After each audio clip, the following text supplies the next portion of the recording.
Muy buenos días a todos. Vamos a dar inicio al comité GSC correspondiente al 10 de octubre de 2016 en Colombia.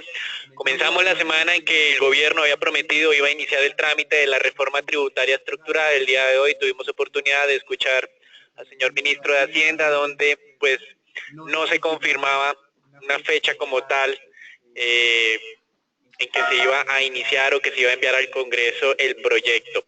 Sin embargo, recuerden que el espíritu en general de esta reforma tributaria estructural es reducir la carga tributaria a las empresas que tienen un impuesto o una tasa de tributación efectiva, en algunos casos cercana al 60%, cuando en el mundo desarrollado y en otros países de América Latina esa carga está alrededor del 42%. Adicionalmente, también pues se ha dejado de lado el propósito de varios años de eliminar el impuesto del 4 por mil, teniendo en cuenta pues su facilidad de recaudo y las dificultades fiscales actuales por las que está atravesando Colombia. Y desde el lado de las personas naturales, sin duda, el peso de esta reforma, en caso de que efectivamente llegue a tramitarse en el Congreso como pues sea o como es la intención, sería en las personas naturales, lo que es pues los impuestos de retención en la fuente, el IVA y otro tipo de incrementos tributarios adicionales. Entonces es interesante ver acá si efectivamente el gobierno cuenta con el suficiente capital político en el Parlamento colombiano para efectuar esta reforma estructural. Recuerden que nuevamente que el ministro de Hacienda había manifestado que la segunda semana de octubre sería el momento en el que se va a empezar este trámite. Sin embargo, pues todavía no se ha hecho ningún anuncio oficial. Con relación al tema tributario, el director de la Dirección de Impuestos Nacionales, DIAN, anunció que los tributos a corte de julio de 2016 alcanzaba ya los 77.6 billones de pesos, un crecimiento del 3.7% frente al año anterior. La cifra puede sonar positiva, sino el problema es que la meta de recaudo es de un crecimiento superior al 5%, es decir, este 1.3, 1.4% faltante equivale cerca a 1.7 billones de pesos, y además el agravante adicional de que la inflación ha estado por encima de estos niveles, con lo cual pues el recaudo en términos reales está cayendo en este año 2016. Desde el lado macroeconómico, interesante observar cómo el ministro de Relaciones Exteriores chino, en su visita a Colombia, se mostró interesado en explorar la posibilidad de un acuerdo de libre comercio con este país. China ya tiene acuerdos de libre comercio con Perú, Chile y Costa Rica. Sin embargo, pues como ustedes bien saben, en este momento la discusión en todo el mundo es acerca de medidas de proteccionismo y pues probablemente este anuncio de un posible acuerdo de libre comercio con China se dilate varios años. Con relación a temas corporativos, interesante el interés que tiene Gas Natural Fenosa de recuperar deudas impagas por parte de usuarios consumidores de electricidad a través de Electricaribe, filial del Grupo Nutresa, y pues básicamente estas intenciones que tiene Grupo Natural Fenosa de recuperar casi 3.6 billones de pesos. En caso que no lo pueda hacer a través de las labores tradicionales que tiene esta compañía en Colombia, dice que puede demandar al gobierno colombiano para recuperar este monto. El gobierno colombiano se había comprometido a comienzos de este año a básicamente pagar las deudas estatales. Sin embargo, digamos que este endeudamiento entraría en esa disputa. Vamos a ver, es un problema adicional desde el punto de vista de pues desde el punto de vista fiscal para el país. Con relación a temas también corporativos, Germán Eframovich, director de Synergy Aerospace Corp y principal accionista de Avianca Holdings, calificó como irresponsable y no veraz la información de prensa en que se mencionaba la posibilidad de un cambio en la estructura de capital de Avianca Holding y también una posibilidad de cambio de control accionaria. Recuerden que la semana pasada el New York Times hablaba acerca del Elliott Management Fund, ese fondo de inversión agresivo que le había realizado un préstamo a Germán Eframovich, en el que pues Germán Eframovich puso las acciones de Avianca Holdings como garantía. Entonces, interesante ver acá. Continuamos con la incertidumbre acerca de este emisor y la posibilidad de que entre un inversionista capitalista. También, en el lado corporativo, recuerden, la semana pasada, el día 7 de octubre, se realizó la asamblea extraordinaria de accionistas en la que se modificó casi la totalidad de la junta directiva de Cemex. Recuerden todo lo que se ha venido mencionando acerca del proyecto de inversión en la planta de Maceo. En Brasil, interesante, índice de precios al consumidor bajaron de manera importante en su acumulado a 12 meses. La inflación de septiembre fue de solamente 0.08% y el 12 meses bajó del 8.97 al 8.48, es decir, también está empezando a replicar esos descensos que se habían o que ya se están presentando en otros mercados de la región.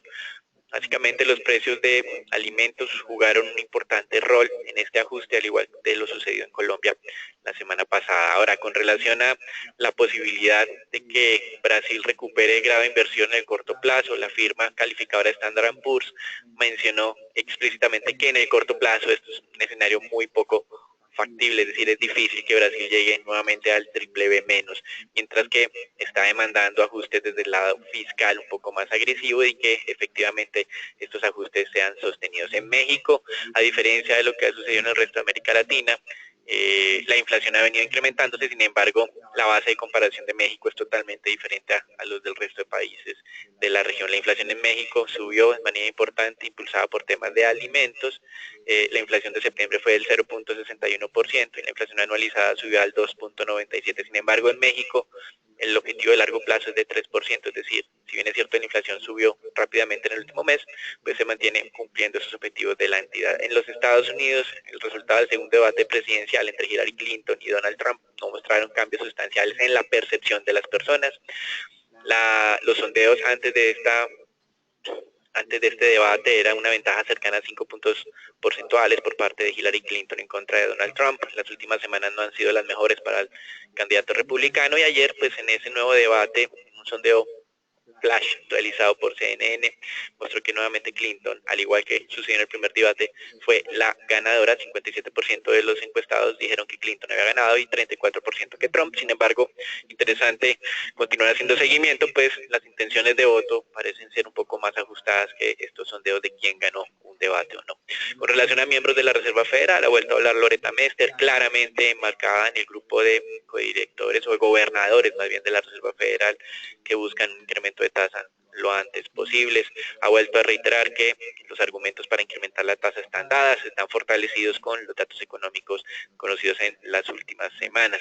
Y por otro lado, el vicepresidente de la entidad, Stanley Fischer, reiteró como por quinta ocasión consecutiva, que si bien es cierto, la economía tendría una tasa de interés de largo plazo inferior a lo acostumbrado, pues es necesario empezar a hacer los ajustes teniendo en cuenta que el mercado laboral ya está cerca a su pleno empleo. En Europa, el director del Banco Central Europeo afirmó que continuará haciendo uso de todos los instrumentos a su alcance de política monetaria para alcanzar los objetivos de inflación. Sin embargo, considera que probablemente esta inflación del 2% seguirá siendo esquiva durante lo que resta este año y todo el año 2017 y probablemente solo en el periodo 2018-2019 sea el momento en el cual Europa o la Unión Europea, que tiene al euro como su moneda única, alcance estos objetivos. Adicionalmente, considera que por el momento no observa efectos secundarios negativos relevantes de esa política monetaria expansiva. Sin embargo, pues como ha sido característico, continuarán evaluando cualquier tipo de impacto que llegara a tener sobre el sistema financiero. Recuerden lo que se ha mencionado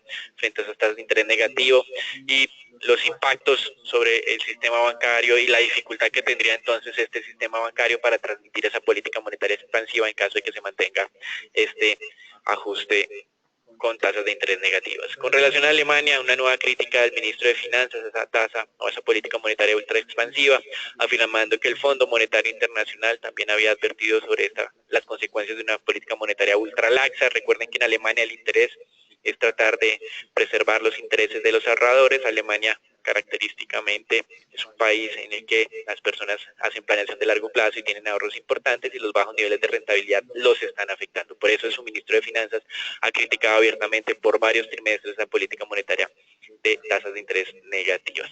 Y con relación a la problemática que de las últimas semanas relacionadas al Deutsche Bank, pues no hizo mayores comentarios, aunque consideraba que el Fondo Monetario Internacional no tendría injerencia sobre la situación de este banco alemán. En las últimas informaciones que hemos venido recibiendo, pues los analistas consideran que el Deutsche Bank podría recibir asistencia por parte del gobierno, pero no antes, sin que los inversionistas actuales sufran pérdidas de capital, es decir, lo que llaman el bail-in y el bail-out en toda su expresión. Primero se requiere que los accionistas y los acreedores y los depositantes de recursos en el Deutsche Bank primero sufran las consecuencias de la dinámica de la entidad antes de que los recursos públicos sean destinados a esta entidad. Y con relación pues a temas económicos, el ministro de Economía de España anunció que esperaba un crecimiento superior al 3.1%, que es el pronóstico que tiene el Fondo Monetario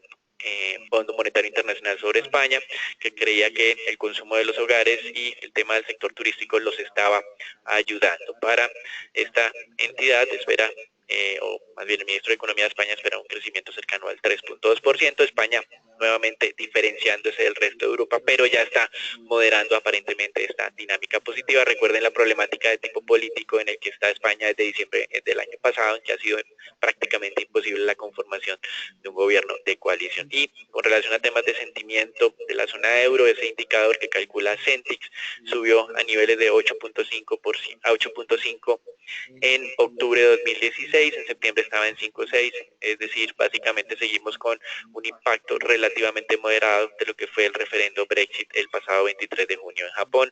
El director del Banco Central, Kuroda, manifestó nuevamente que están dispuestos a incrementar la compra de activos o profundizar su política monetaria de tasas de interés negativas, teniendo en cuenta que ese comunicado de prensa de hace 2 semanas y media generó un poco de confusión en el mercado, donde varios analistas consideraban que ese nuevo objetivo podría ser congruente incluso con un tapering, es decir, un retiro gradual de los impulsos monetarios. Con relación pues a los mercados accionarios, el día de hoy estamos observando una dinámica un poco más positiva. Desde los anuncios corporativos, destacar que nuevamente Samsung detuvo la producción de los smartphones Note 7 debido a nuevos eventos de incendios de sus baterías.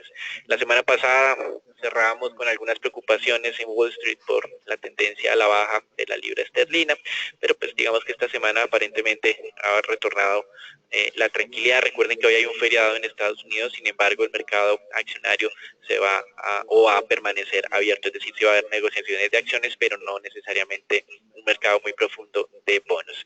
Y con relación al Deutsche Bank, información del día viernes daba impulso adicional, mostrando un interés de los cataríes, que tienen cerca del 10% en esta entidad, de incrementar su participación.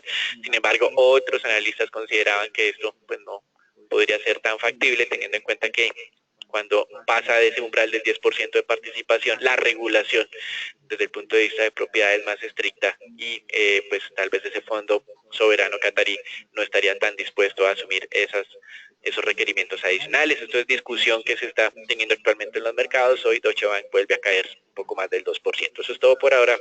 Lo dejamos con Agustín. Bien, interesante destacar la dinámica del mercado en la mañana de hoy, como lo mencionó Daniel, esa conmemoración que genera el festivo en Estados Unidos el día de hoy, pues está motivando que los diferentes mercados se muevan en otros activos. Lo más interesante es ver la dinámica que está presentando el peso mexicano, que continúa siendo denominado el termómetro de Trump, y entonces estamos viendo una valorización importante de esta moneda en la jornada de hoy también. En línea con lo que viene ocurriendo y los temores del Deutsche Bank, pues según le recuerdo la semana anterior, ese posible límite que le pondrían al comercio internacional en Inglaterra, y continúa golpeando el mercado de bonos esta madrugada, principalmente en este país. Y finalmente, pues algunas declaraciones de el presidente Putin y del ministro de Arabia Saudita de Petróleo estarían generando valorizaciones importantes en el precio del crudo. El mercado accionario en Estados Unidos, como lo mencionó Daniel, se encontrará limitado en operaciones en la mañana de hoy, pero sí es importante destacar que esta semana los inversionistas estarán bien atentos porque inicia la nueva temporada de entrega de resultados.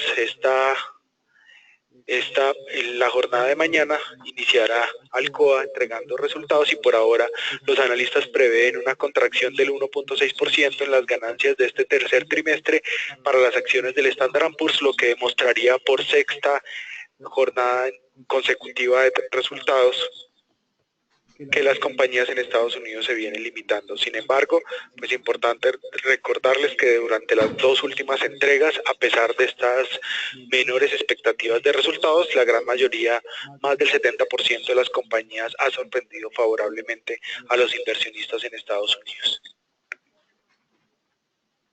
Buen día para todos. Respecto al índice Colcap, vemos como este mantiene su tendencia a la baja, sin embargo se mantiene dentro del canal, dentro de los 1300 y los 1350 puntos. Esperamos poca volatilidad el día de hoy, sin embargo vemos como continúa la señal de posible agotamiento de la tendencia y sumado a una tendencia estructural en debilitamiento. La acción con el desempeño más favorable fue la Bolsa de Valores de Colombia, con una variación positiva de 3,41%. La misma vemos como se mantiene en el canal lateral de mediano plazo, sin embargo, ha ya mencionado, digamos que una señal de tendencia positiva, lo que podría ser producto del ataque de la parte baja del canal y podría llegar a iniciar, digamos que un pequeño rally alcista en las próximas jornadas. La acción con el desempeño más negativo fue Grupo Aval con un retroceso de 2,42%. El mismo se mantiene sobre la tendencia al alza que inició para mediados de febrero. Sin embargo, tuvo una señal de reingreso en las últimas jornadas, lo que podría indicar la continuación de la tendencia para los próximos días.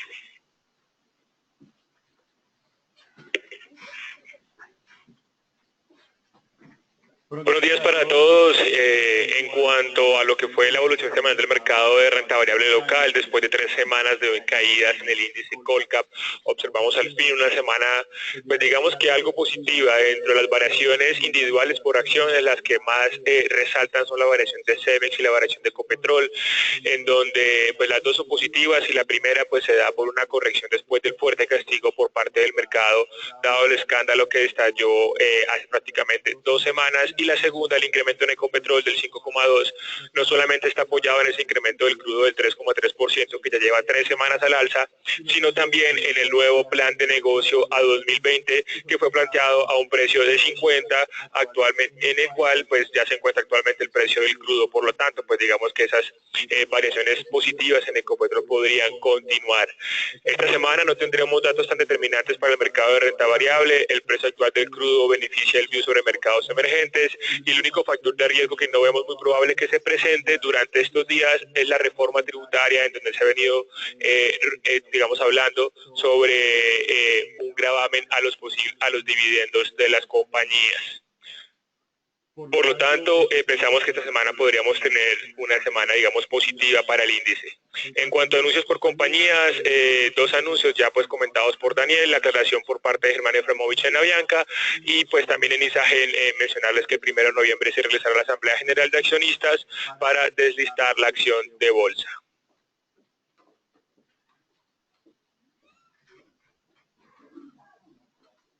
Bien, lo que tiene que ver con el mapa mundial de monedas, como lo mencioné anteriormente, importante destacar la valorización que ha venido presentando el peso mexicano, y en la gráfica de la parte derecha ustedes pueden observar cómo después de haberse transado cerca a los 20 pesos mexicanos por dólar en la segunda mitad de septiembre.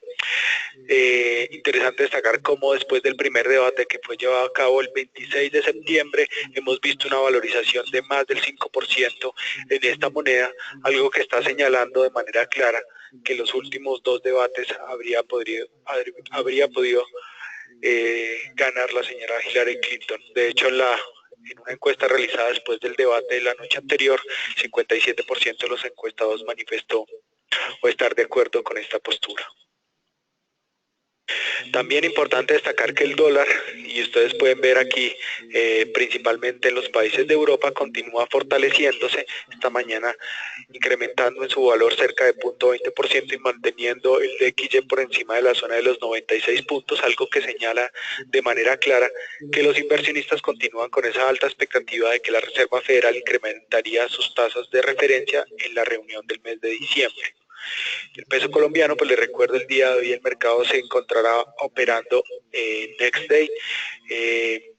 Importante destacar la dinámica que venía presentando durante las jornadas anteriores. No esperamos mayores volúmenes el día de hoy. Les recuerdo que tradicionalmente en en estos días festivos el volumen de operación se reduce a hasta unos 300 millones de dólares, que es menos del 20% del volumen promedio operado durante el último mes. El rango para esta semana debería ubicarse entre los 2.900 a 2.950. No descartamos ninguna ruptura o cualquier ruptura por la zona de los 2.900 por esas noticias que mencioné anteriormente y que voy a detallar a continuación, lo que tiene que ver con el precio del crudo. Les recuerdo que la semana anterior habíamos visto una ruptura sobre ese canal alcista que habíamos observado desde la zona de los $45 el barril para el WTI, y a fin de la semana anterior algunos comentarios de algún funcionario de Rusia donde había manifestado que no estaban preparados para llegar a un tipo de acuerdo de recorte en lo que tiene que ver con producción, había motivado estas ventas que observamos el día viernes. Sin embargo, esta mañana el presidente de Rusia, Vladimir Putin, había manifestado que Rusia, por el contrario, sí estaba preparado para cualquier recorte, para cualquier acuerdo de congelación e incluso cualquier recorte en lo que tiene que ver con la producción de crudo de este país, algo que estaría motivando esas compras generalizadas y el aumento en el precio del crudo, que ya sube cerca de 1,5% esta mañana. La segunda noticia importante tiene que ver con algunos comentarios que realizó el ministro de Energía también hace un par de horas de Arabia Saudita, quien manifestó que estaba observando una estabilización en los precios del crudo y que esperaba que para el año 2016 el precio del WTI cerrara en la zona, el precio del Brent cerrara cerca de los $60 el barril.